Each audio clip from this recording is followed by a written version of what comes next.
mazoea yananipa shida. Nimekuzoea ukiondoka shida. Mwenzio mazoea yananipa shida. Nimekuzoea ukiondoka shida. Nakupenda rafiki yangu, kwani wewe ndio mwenzangu unayejali hisia zangu. Ukiondoka nani mwenzangu, nani nitaeleza hisia zangu? Nakupenda rafiki yangu. Umenijali, umenithamini, we rafiki wa kweli, we rafiki wa dhati. Rafiki yangu, kipenzi changu, furaha yangu, furaha yangu, furaha yangu. Rafiki yangu, kipenzi changu, furaha yangu, furaha yangu, furaha yangu.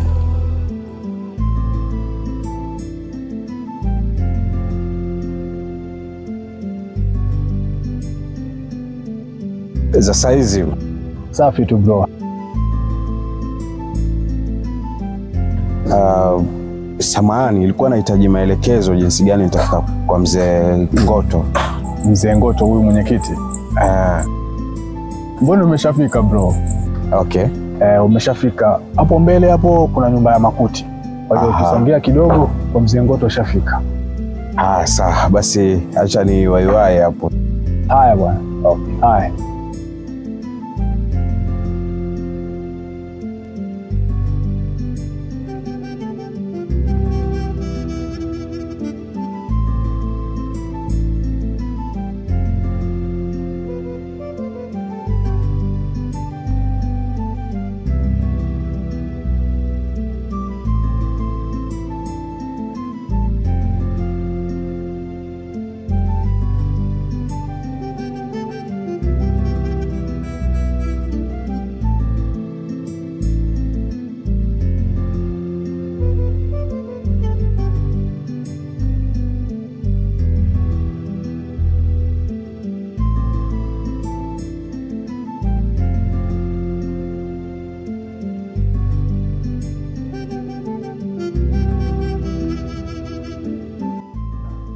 Fadhili. Habari shangazi? Salama, sijui za kwako? Salama, za siku nyingi. Nzuri, muendeleaje? Hatuna neno. Utokako? Mtokako hivyo hivyo kwema tu. Fadhili. Umekuwa sana tena sana. Ndio hivyo, mambo yameisha. Kiukweli hata una bahati kunipata. Maana hivi nilikuwa natoka, najiandaa kurudi kwangu. Na babu yuko wapi? Baba ametoka. Alikuwa ameenda kwenye kikao, lakini najua hatachukua muda mrefu, atarudi. Sawa. Alafu mbona uko peke yako? Mwenzako uko wapi? Mwenzangu yupi tena? Mkeo.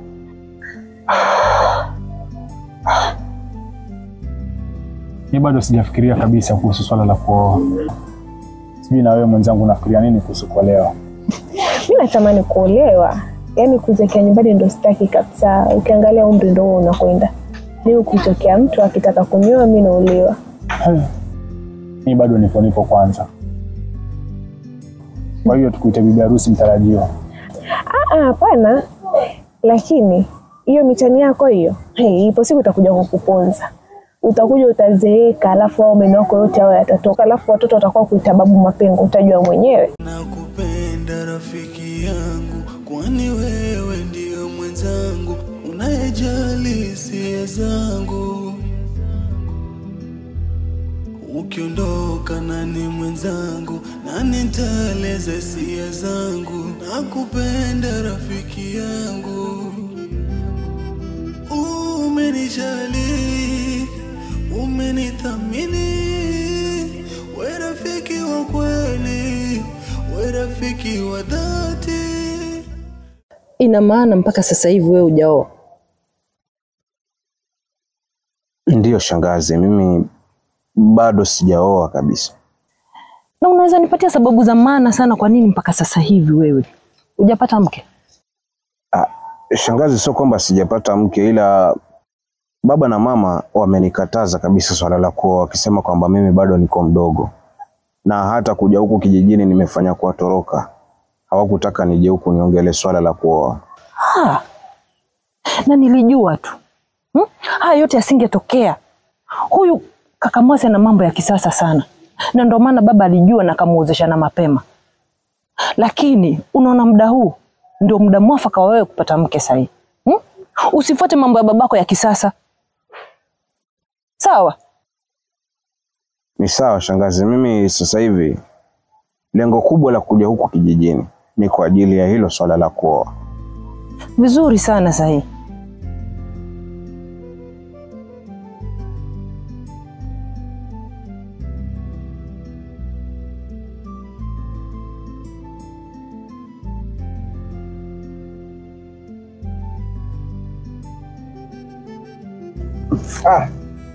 Amani ndugu yangu, vipi hali?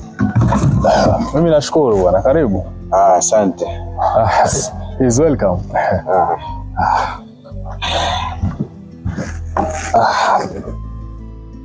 Samani, yuko wapi mpenzi wako? Mpenzi wangu mimi huyo? Mimi sipo kwenye mahusiano. Si yule ndio kuona mwashikana yule, si? Unamzungumzia Zamda? Itakuwa ndo huyo Zamda huyo. Yule mbona ni rafiki yangu tu, na si mpenzi wangu kama unavyofikiria. Sawa, ndo vizuri. Mimi bwana, kwa majina naitwa Fadhili. Mimi nimezaliwa mjini, nimesoma mjini na maisha yangu yako huko. Lakini mimi ni daktari wa binadamu. Ila nimekuja hapa kijijini kwa babu yangu Mzee Ngoto. Nadhani kama unamfahamu vizuri, yule ndio babu yangu. So niko hapa kwa likizo. Kwanza nishukuru kwa kukufahamu. Mimi naitwa Mtiifu. Nimezaliwa hapa kijijini, nimelelewa hapa kijijini. Ila sina kazi maalum, popote kambi wanasema. Ni sawa bwana. Kwa hiyo mimi lengo la kuja huku bwana, natafuta mke wa kuoa. Kwa hiyo niko huku, lakini nina ari sana ya kupata mke niweze kumuoa mke wangu. Unajua Mwenyezi Mungu ametuumba kwa mambo haya matatu. Jambo la kwanza ni kuzaliwa, la pili ni kuishi, na la tatu ni kifo. Isipokuwa hapo kwa kuishi sasa, lazima uoe. Kwa kweli maneno yako yana ukweli kabisa. Ndio maana nikatanguliza samahani, kwa sababu kuna binti nilimuona hapa na sikutaka nianze moja kwa moja, ndio maana nikamuulizia kutoka kwako wewe. Hapo bado sijakuelewa. Unamzungumzia Zamda au? Ndio. Nimempenda sana yule binti. Sasa wewe umempenda au umemtamani? Nimempenda kwa moyo wangu na nipo tayari kutoa kiwango chochote cha pesa ili niweze kumuoa. Natamani kuolewa, yaani kuzeekea nyumbani ndio sitaki kabisa. Ukiangalia umri ndio unakwenda. Leo kutokea mtu akitaka kunyoa, mimi naolewa. Sawa, mimi nitafikisha ujumbe, alafu nitakutafuta. Ni sawa, mimi nashukuru sana kwa hilo, na mimi nikuache upumzike, mimi niendelee na harakati zingine. Unakupumzika tena ndugu yangu? Kama ulivyoniona. Haya bwana, karibu.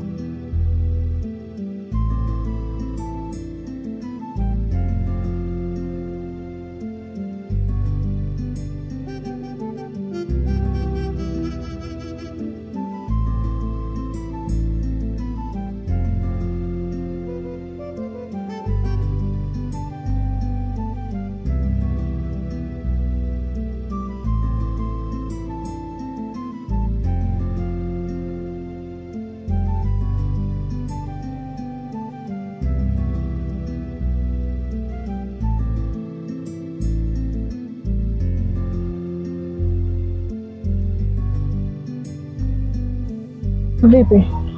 Kwema? Mbona kwema tu? Kwa hali hii sidhani kama ni kwema. Hebu niambie kweli, amefuata nini yule kijana? Yule amekuja kwa ajili ya kunisalimia. Si unajua jirani tena. Atiko kusalimia, tangia lini wewe naye mkajuana? Nzio mazoea yananipa shida, nimekuzoea ukiondoka shida. Mwenzio mazoea Mbona unalia? yananipa shida, Samda, nimekuzoea. kuna muda nawaza siku utakapoondoka katika maisha yangu nitaishi vipi. Kwa sababu tangia siku walipofariki wazazi wangu, umekuwa mtu wa karibu sana katika maisha yangu. Umenijali na umenithamini kama mtoto ulimzaa mwenyewe. Nakupenda sana rafiki yangu. Nakupenda pia mtifu wangu. Nakupenda rafiki yangu, umenijali, umenithamini, we rafiki wa kweli, we rafiki wa dhati. Zamda, nina habari njema ningependa kukwambia. Yule kijana aliyekuwa hapa anaitwa Fadhili, ni mjukuu wa mzee Ngoto. Yule kijana ni daktari wa binadamu huko mjini, na ameniambia kwamba amevutiwa sana na wewe Ukiondoka nani na mwenzangu, yupo tayari kukuoa kwa gharama yoyote ile. Lakini nakupenda rafiki Zamda, kumbuka kuwa uliniambia kwamba upo tayari kuolewa, ukizingatia umri unakwenda na kamwe haurudi nyuma. mimi siko tayari kuolewa. Sitaki kuwa mbali na wewe. Hii ni bahati Zamda, na kamwe bahati ikienda hairudi. Mimi nahisi kwamba Fadhili ana nia njema sana na wewe. Itapendeza sana ikiwa utampa hii nafasi. Sawa, lakini nafanya tu kwa ajili yako.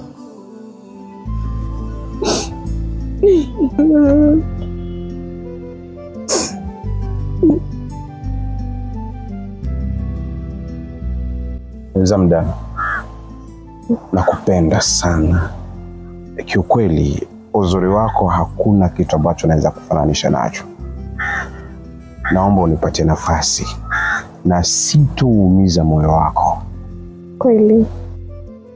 Ya, kwa kweli Zamda, mimi nimekuwa nikisubiria hii fursa kwa muda mrefu sana. Naomba tu unipatie nafasi niweze kukuoa uwe mke wangu. Mimi niko tayari, yani hata sasa hivi. Yani nimeishi nikisubiria uno muda. Na nikwambie kwa kwamba sijawahi kutoka na mwanamume yote kimapenzi. Zamda, ina maana wewe ni mwanamwali kabisa. Ndiyo. Wow. Hii ni zawadi ambayo nimemwekea mume wangu mtarajiwa ambao ni wewe. Asante sana kwa nafasi hiyo na fursa hiyo. Sawa basi mume wangu mtarajiwa. Acha nikampikie mtiifu. Ni sawa. Wewe shika hapa. Nimekupa ruhusa. Sawa. Sawa, bye. Okay. Mwenzio mazoea yananipa shida, nimekuzoea ukiondoka shida. Mwenzio mazoea yananipa shida, nimekuzoea ukiondoka shida. Nakupenda rafiki yangu, kwani wewe ndio mwenzangu unayejali hisia zangu. Ukiondoka nani mwenzangu, nani nitaeleza hisia zangu. Nakupenda rafiki yangu, umenijali, umenithamini, we rafiki wa kweli, we rafiki wa dhati. Rafiki yangu, kipenzi changu, furaha yangu, furaha yangu, furaha yangu, rafiki yangu. Babu, mimi nakuita huko.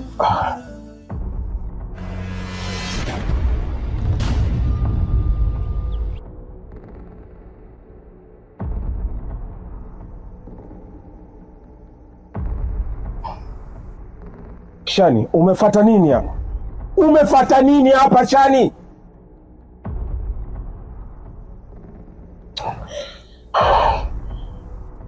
Hebu Fadhili, keti pale. Fadhili.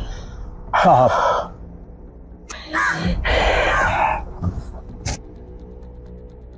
Alafu na kuomba umsikilize huyu binti kwa makini kabisa. Endelea. Fadhili, najua unanichukia sana kwa yale yote yaliyopita, ila mimi nilificha siri hii kwa muda mrefu sana kwa kuhofia usalama wa maisha yangu, kwani baba yako alikuwa amenitishia kuniua endapo ungejua ukweli. Nilikuwa nahofia maisha yako. Wewe mwanamke ni nyoka, na hakuna jambo lolote ambalo utaliongea mimi nitakuamini wewe. Hakuna. Wewe ni malaya tu. Fadhili, huko endako unapita mpaka. Najua ni vigumu sana kumwamini huyu binti, ila usimhukumu, kwani jambo usilolijua ni usiku wa giza. Endelea. Wazazi wako hawakuwahi kunipenda, licha ya kuwa tulikuwa tukiishi pamoja. Mama yako aliwahi kuniambia kwamba sina hadhi ya kuendelea kuishi katika nyumba yenu, na aliniambia ipo siku nitaondoka, iwe kwa heri au kwa shari. Shani, nikuulize, kwa nini uliamua kutembea na babangu ila hali ulikuwa wafahamu vizuri yule babangu mzazi? Shani, utaongea kipi sasa ni kuamini mimi? Fadi hapo aliambia maneno. Nisikilize mume wangu. Cha kufanya ili mwanamke huyo aondoke, subiri kiingia chumbani kwake, ukampande kwa juu. Kisha ndakuja nijifanye nimefumania. Na hiyo ndio ilikuwa njama ya wazazi wako. Nilikuwa natoka kuoga naelekea chumbani. Hapo ndipo baba yako aliponisukuma kitandani, kisha yeye kupanda juu yangu. Haikuchukua muda, mama yako aliingia ndani mle na kuanza kunipiga. Fadhili, naondoka, ila naomba ujue kwamba nina ujauzito wako. Pole sana mama, na ninaomba usiondoke.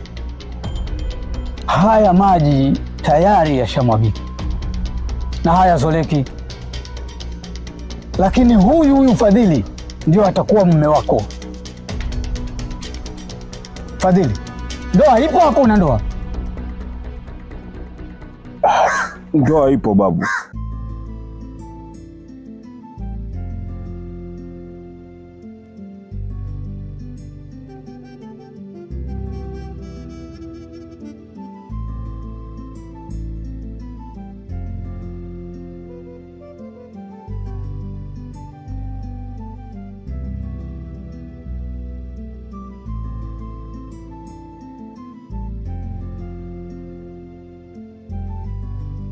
Imepita wiki sasa, sikutia machoni, alafu ghafla unaniambia unaondoka.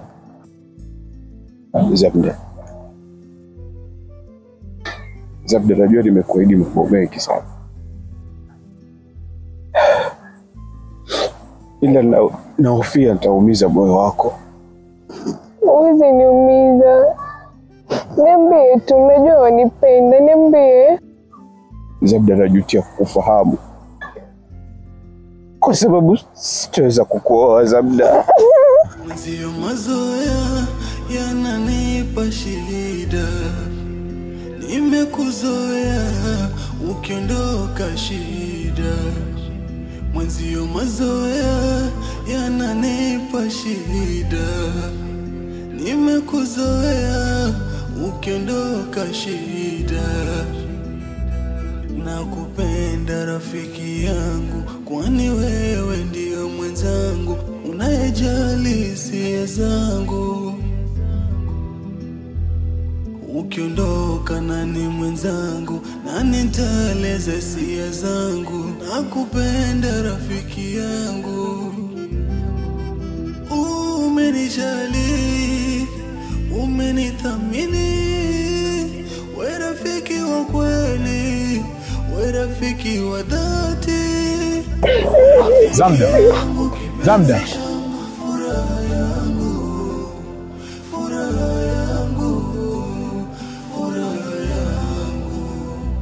Rafiki yangu, kipenzi changu, furaha yangu, furaha yangu, furaha yangu.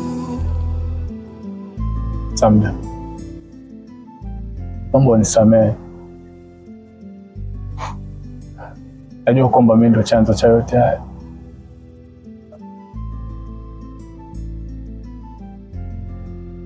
Najua si makosa yako, ila naomba isirudie tena.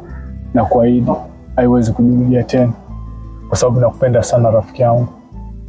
Asante, nakupenda pia mume wangu mtarajiwa. Mwenzio mazoea yananipa shida, nimekuzoea ukiondoka shida.